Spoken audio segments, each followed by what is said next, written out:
अस्सलाम वालेकुम बच्चों, आपने अपने पिछले लेक्चर में यौम आज़ादी को पढ़ा था। इसको पढ़कर हमने ये जाना था कि पाकिस्तान जो है वो 14 अगस्त को यौम आज़ादी मनाता है। लेकिन साथ साथ हमने ये भी जाना था कि 1857 की जंग आज़ादी के बाद कैसे अंग्रेज़ों ने मुसलमानों पर जुल्म व सितम शुरू किया, क्योंकि वो लोग ये समझते थे कि इस जंग आज़ादी का जो बायस है वो मुसलमान है, जबकि हिंदू भी इस जंग आज़ादी में बराबर शामिल थे। ठीक है, मुसलमानों के लिए ये एक स्याह दौर था, यानी बहुत बुरा दौर था। हर तरफ मायूसी ही थी और अल्लाह ताला को फिर मुसलमानों की रहमत हालत पर तरस आ गया और रहम खा लिया अल्लाह ताला ने मुसलमानों पर, और मुसलमानों के रहनुमा भेजे। हमारे रहनुमा जो मुजद्दिद अलिफ़सानी, सर सैयद अहमद ख़ान, मौलाना अब्दुल हकीम शरर, मौलाना ज़फ़र अली ख़ान, मौलाना मोहम्मद अली जौहर, इल्लामा मोहम्मद इकबाल कायदे आज़म के नाम ख़ास तौर पर काबिल ज़िक्र हैं। वैसे तो और भी बहुत सी शख्सियात जो हैं वो रहनुमा के तौर पर उभरी थी उस दौर में, लेकिन इनका नाम जो है वो ज़्यादा इसीलिए लिया जाता है क्योंकि इनके काम और इनके काम की अहमियत भी ज़्यादा है। उसके बाद इंडिया में ही जब पाकिस्तान और जो है वो भारत एक ही मुल्क थे, हिंदुस्तान था, तो तब 1905 में जो है वो ऑल इंडिया मुस्लिम लीग के नाम से एक मुसलमानों की सियासी जमात कायम हुई थी। ठीक है, उसकी क़यादत कायदे आज़म मोहम्मद अली जिन्ना ने की थी। और चूँकि हिंदू और अंग्रेज़ मुसलमानों के दुश्मन बन गए थे, बावजूद इसके उनकी कोई भी साजिश कामयाब ना हो सकी और 23 मार्च 1940 को एक सालाना इजलास में कायदे आज़म की सदारत में जो हुआ था उसमें करारदाद पाकिस्तान मंजूर हो गई और इस करारदाद के मंजूर होने के 7 साल बाद पाकिस्तान बन गया। 1947 में पाकिस्तान मुआज़ वजूद में आ गया था। और ये हम सब लोग जानते हैं कि हम कितने जोश व जज्बे से जो है वो अपना कौमी त्यौहार मनाते हैं, 14 अगस्त यानी आज़ादी का दिन मनाते हैं। तो आज हम इसकी मश्क को पढ़ेंगे।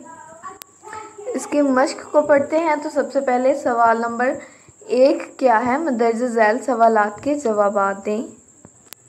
सवाल नंबर 1 क्या है, पाकिस्तान में हर साल यौम आज़ादी कब मनाया जाता है? तो पाकिस्तान में हर साल यौम आज़ादी 14 अगस्त को मनाई जाती है। ठीक है, उसके बाद 1857 की जंग आज़ादी के बाद मुसलमान क्यों जुल्म सितम का निशाना बने?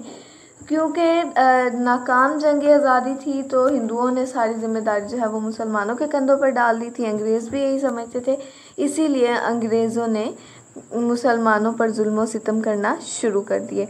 ऑल इंडिया मुस्लिम लीग कब कायम हुई थी? ये सियासी जमात 1905 में कायम हुई थी। ठीक है, सवाल नंबर 4 जो है वो करारदाद पाकिस्तान कब मंजूर हुई? तो करारदाद पाकिस्तान 23 मार्च 1940 में मंजूर हुई थी।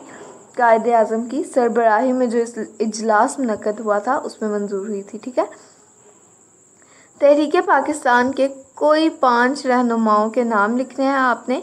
तो पाकिस्तान की जो है वो तहरीक चलाने में जिन रहनुमाओं का हाथ था उनमें से 5 के नाम यहाँ लिखती हैं आपके लिए। मुजद्दिद अलिफ़सानी, सर सैयद अहमद ख़ान, मौलाना अब्दुल हलीम शरर, मौलाना ज़फ़र अली ख़ान, मौलाना मोहम्मद अली जौहर काबिल ज़िक्र हैं उनके नाम। अब हम खाली जगह को पढ़ेंगे। सवाल नंबर 2 है हमारा, खाली जगह को पूर्ण करें। ये अल्फाज कुछ दिए गए हैं जैसे ईद, गठजोड़, क़यादत, अंग्रेज़ों, तवक्कुआत। इनको हमने खाली जगह में वहाँ लगाना है जहाँ ये मुनासिब लगे। हिंदुओं ने अंग्रेज़ों से गठजोड़ कर लिया था, यानी उनके साथ मिलकर साजिशें करने लगे थे। 1857 की नाकाम जंग आज़ादी के बाद मुसलमान अंग्रेज़ों के जुल्म सितम का निशाना बन गए।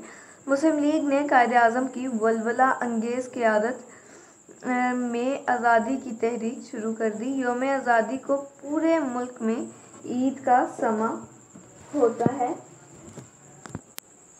पूरे आलम इस्लाम की पाकिस्तान से बड़ी तवक्कुआत वाबस्ता हैं, उम्मीदें वाबस्ता हैं। ठीक है, कॉलम अलिफ को कॉलम बे से मिलाना है। तो बेटा कॉलम अलिफ में देखें, यहाँ पे कुछ तारीख़ें दी गई हैं, तो हमें इनके मुताबिक इनको कॉलम बे से मिला देना है।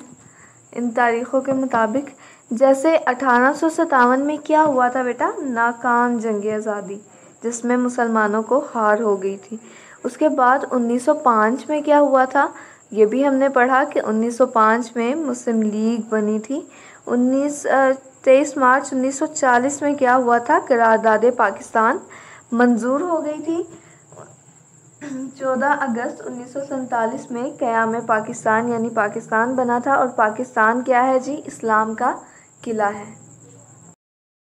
तो बेटा अब हमने क्या करना है कि अब हमने सवाल नंबर 4 को हल करना है। सवाल नंबर 4 है, दुरुस्त जवाब पर टिक का निशान लगाना है, दुरुस्त का निशान लगाना है। मुसलमानाने बड़े सग़ीर के लिए सयाह तरीन दौर क्या था, यानी बहुत बुरा दौर जंग आज़ादी के बाद का, यानी 1857 के बाद का। ठीक है, बड़े सग़ीर में मुसलमानों और हिंदुओं ने आज़ादी की जंग लड़ी। कब लड़ी, किसके ख़िलाफ़ लड़ी, अंग्रेज़ों के ख़िलाफ़। ठीक है, 1940 में होने वाली करारदाद का असल नाम क्या था, करारदाद पाकिस्तान, क्योंकि वहाँ एक अलग मुल्क बनाने के लिए करारदाद पेश की गई थी जिसका नाम पाकिस्तान था। पाकिस्तानी कौम हर साल यौम आज़ादी कब मनाती है, तो 14 अगस्त को मनाती है, क्योंकि 14 अगस्त को पाकिस्तान आज़ाद हुआ था। अब सवाल नंबर 5 देखें, तो दिए गए जुमलों को गौर से पढ़ें और बताएं कि रंगदार, यानी देखें रंगदार यहाँ पर शुक्र, ज़ुबान, किताब, ख़त, कहानी, पढ़ वगैरह है। रंगदार जुमले मुज़क्कर या मुअन्नस के तौर पर इस्तेमाल हो रहे हैं। मिसाल के सामने लिखना है कि वो मुज़क्कर है या मुअन्नस है। जैसा कि जुमले में होने वाला इस्तेमाल होने वाला रंगदार लफ्ज़ जो है वो मुज़क्कर के तौर पर इस्तेमाल हो रहा है या मुअन्नस के तौर पर। ये तो आप सब जानते हैं कि मुज़क्कर और मुअन्नस की पहचान हम कैसे कर सकते हैं बेटा। जैसे कि अगर लड़का हो, मुज़क्कर लड़के को ही कहा जाता है ना, लड़की के लिए इस्तेमाल होता है। लड़का हो तो मोस्टली हम अलिफ इस्तेमाल कर लेते हैं उसके बाद। ठीक है, जो लफ्ज़ है उसके बाद हम अलिफ का इस्तेमाल कर लेते हैं। जैसे अली पढ़ता है, यानी अली लड़का है। अब ये तो नहीं कहा जा सकता कि अली पढ़ती है, अली लड़का है तो अली पढ़ता है। ठीक है, जैसे हम कह लें मेंढा चल रहा है, तो चल के साथ हमने रहा है के साथ अलिफ के इस्तेमाल किया। अगर हम इसको मुअन्नस में चेंज करना चाहें, तब्दील करना चाहें, तो हम कैसे करेंगे कि मेंढी चल रही है। ठीक है, तो इसी तरह हम अगर मुअन्नस में इस्तेमाल करेंगे तो हम छोटी ए का इस्तेमाल कर लेते हैं जुमले के आखिर में। अब यहाँ देखें, पहला जुमला हमें इस तरह समझना चाहें तो पहला जुमला क्या है, किस तरह इस्तेमाल किया गया, उसमें हमें अल्लाह ताला का शुक्र अदा करना चाहिए, शुक्र अदा करना चाहिए। तो ये मुज़क्कर, हमें चूँकि जुमला पढ़ के हमें समझ में आया है कि ये क्या है, मुज़क्कर के तौर पर यहाँ इस्तेमाल किया गया है। उर्दू ज़ुबान हमारी पहचान है, हमारी पहचान है। ठीक है, इसलिए ज़ुबान जो है वो मुअन्नस के तौर पर यहाँ इस्तेमाल हुआ है। ये किताब बहुत अच्छी है, यहाँ पे भी आप गौर से इसको पढ़ें किस तरह इस्तेमाल हुआ है। जी हाँ, ये मुअन्नस के तौर पर ही यहाँ इस्तेमाल हुआ है। मैंने अपने दोस्त को ख़त भेजा, भेजा है अलिफ है, तो यहाँ पर ये जी हाँ मुज़क्कर के तौर पर इस्तेमाल हुआ है। ठीक है, इसने दिलचस्प कहानी पढ़ी, कहानी तो एज़ आ मुअन्नस इस्तेमाल हुए यहाँ कहानी। ठीक है, तो गौर से इसी तरह अगर आप जुमलों को पढ़ लेंगे तो उम्मीद है कि आपको हल करने में कोई मुश्किल पेश नहीं आएगी।